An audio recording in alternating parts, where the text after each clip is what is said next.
सबके लिए बात है, ये अपने लिए थोड़ी है। अपने लिए ही ना इसको बोल रहा था, नहीं बोल रहा था कि तुम्हारा ही इंडिविजुअल। एक दिन विजय पालमेकर बोला, उसको भी चित करा। ये नॉन बीपी गाड़ी में आदमी जा रहा है तो बताओ कि ये क्या, यहाँ बीपी गाड़ी में आदमी सुरक्षित नहीं है, नॉन बीपी में लेके जा रहा है। तो हम लोग की जिंदगी के साथ खिलवाड़ किया जा रहा है जबरदस्ती। बोलने के बाद जो है उसके बाद जबरदस्ती थोपा जा रहा है कि तुम जो है यहाँ पर इबादत कर रहे हो। ये बात जो है बताने कमांडर का काम है, ठीक है। कमांडर नहीं बताएगा तो हम अपना जिंदगी बर्बाद कर रहे हैं ना जी, जानबूझ के।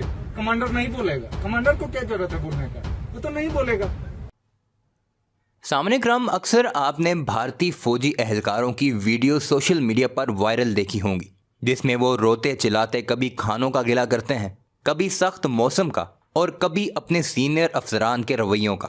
भारतीय फौज के हालात इस तरह से हैं कि बड़ी बड़ी डींगे मारने के बाद उनके पास ऐसे जवान तक नहीं जो अगले महाजों पर जज्बों के साथ लड़ें। किसी भी फौजी जवान का मोराल बढ़ाने के लिए और ख़ासकर उस फौजी जवान का जो सबसे मुश्किल महाजों पर लड़ रहा हो, उसकी सबसे बड़ी जिम्मेदारी उसके अफसरान और हुक्मरान वक्त की होती है।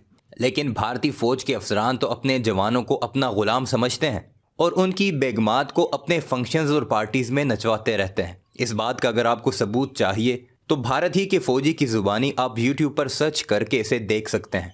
अब भारत में एक नई वीडियो वायरल हो रही है जिसने बोलचाल सा बर्पा कर रखा है और भारत के अपोजिशन लीडर राहुल गांधी ने अपने ट्विटर अकाउंट पर भी इस वीडियो को शेयर किया, जिसकी कुछ झलक वीडियो शुरू होने से पहले आपने देखी है और आगे चलकर उसे डिटेल में देखेंगे कि किस तरह भारत का एक जवान जिसे चाइना के खिलाफ अगले महाजों पर भेजा जा रहा है और वो अपनी दुख भरी दास्तान सुना रहा है कि हम लोगों को मरवाने के लिए अगले महाजों पर भेज रहे हैं और ट्रक भी हमारा बुलेट प्रूफ नहीं, वैसे आम दरामड़े के ट्रक में हमें बिठाकर अगले महाजों पर भेज रहे हैं, जबकि हमारे अफसरान बुलेट प्रूफ गाड़ियों में आगे जाएंगे। उनके बुलेट प्रूफ ट्रकों में इतनी जगह है कि हम लोग वहां आ सकें, लेकिन वो हमें उसमें नहीं बिठाते।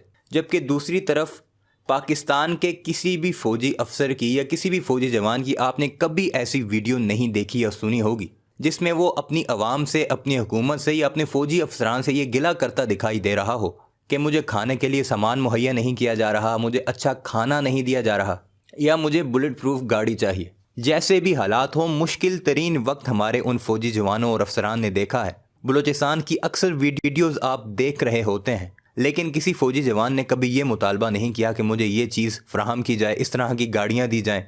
अपने इन जवानों और अफसरान के लिए पाकिस्तान की अवाम हुकूमत से मुतालबा करती है कि इन लोगों को बुलेट प्रूफ गाड़ियाँ फ्राहम की जाएँ। जबकि सैल्यूट है हमारे उन जवानों को जिन्होंने अपनी जानें तो इस वतन पर निछावर कर दी, लेकिन कभी ज़ुबान से उफ तक नहीं किया, अपने सीनों पर गोलियां खाते रहे। यही फ़र्क है पाकिस्तान के फ़ौजियों में और हिंदुस्तान के फ़ौजियों में कि पाकिस्तानी अफसरान अपने फ़ौजियों को, अपने जवानों को अपने बच्चों की तरह रखते हैं। उनकी हर उस ज़रूरत का ख्याल रखा जाता है, अच्छे से अच्छे खाने और सामान उन्हें मुहैया किया जाता है मुश्किल तरीन महाजों में। और जब कभी ऑपरेशन के दौरान उन्हें ये खाने को ना भी मिले, फिर भी वो अल्लाह का नाम लेकर गुजारा करते हैं और उनके लबों पर सिर्फ एक ही नारा होता है, पाकिस्तान जिंदाबाद। जबकि दूसरी तरफ गुज़श्ता माह ही भारत की पार्लियामेंट में उनके ऑडिटर जनरल ने एक रिपोर्ट पेश की थी कि सियाचिन और लद्दाख के महाजों पर जो फ़ौजी तैनात हैं, उनके पास ना तो ग्लव्स हैं, ना सर्दी से बचने के लिए उनके पास स्पेशल जूते हैं और ना ही ऐसे ड्रेस हैं जिससे वो माइनस टेम्परेचर में जाकर दुश्मन का मुकाबला कर सकें। जिन लोगों के पास सामान मौजूद है उन्हें भी लंडे वाला या यूज्ड सामान मुहैया किया जाता है और उन्हें खाने में वो कैलोरीज भी मुहैया नहीं की जाती जो उस मौसम के लिए किसी भी जवान के लिए लाजमी होती हैं। यही वजह है कि भारत के सैकड़ों जवान बगैर लड़े इन महाजों पर मर जाते हैं। आइए भारतीय जवान की पहले ये वीडियो देखते हैं जिसमें वो कैसे रो रो कर गिला कर रहा है और उसके बाद चंद मज़ीद वीडियोज़ आपको दिखाते हैं जो आपको भारत और पाकिस्तान की अफवाज में फ़र्क वाज़ेह करेगी। वीडियो पर आगे बढ़ने से पहले आपसे गुजारिश है कि ऐसी वीडियोस के लिए हमारे चैनल ऑफ द स्क्रीन को अगर आपने सब्सक्राइब नहीं किया तो ऐसी वीडियोस के लिए इसे ज़रूर सब्सक्राइब कर लीजिएगा। वीडियो को लाइक करने के साथ साथ बेल आइकन भी ज़रूर प्रेस कीजिएगा और कमेंट सेक्शन में पाकिस्तान जिंदाबाद, पाक आर्मी पाइंदाबाद का नारा ज़रूर लिखिएगा।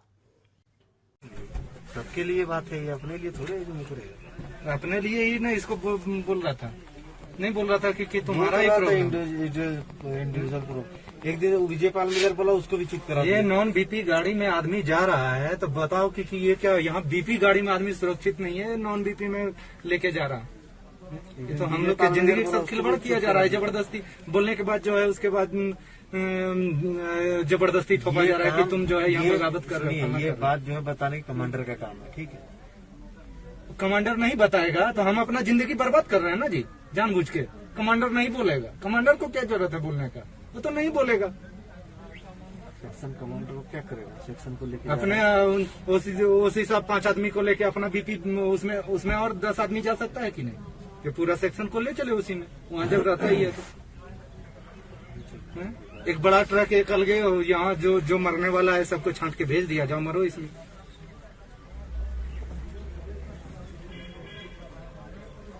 ये क्या है इसमें? ये टीना पत्थर मारेगा, इस पार हो जाएगा।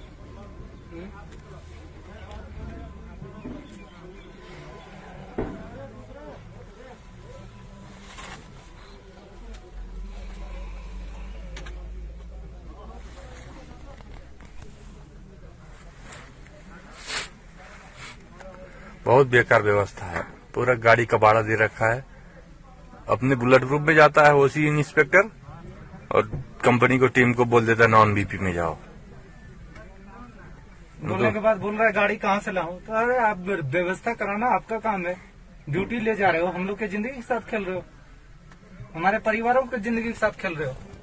तो व्यवस्था कराना, यहाँ आप ड्यूटी को सुचारू रूप से चलाना आपका जिम्मेदारी है, तो आपका एडम भी कराना आपका ही जिम्मेदारी है, ना कि हमारा जिम्मेदारी है कि हम गाड़ी कहाँ से लाएंगे।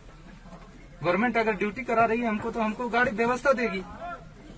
आप ऐसे हम लोग की जिंदगी के साथ जबरदस्ती खेल रहे हो।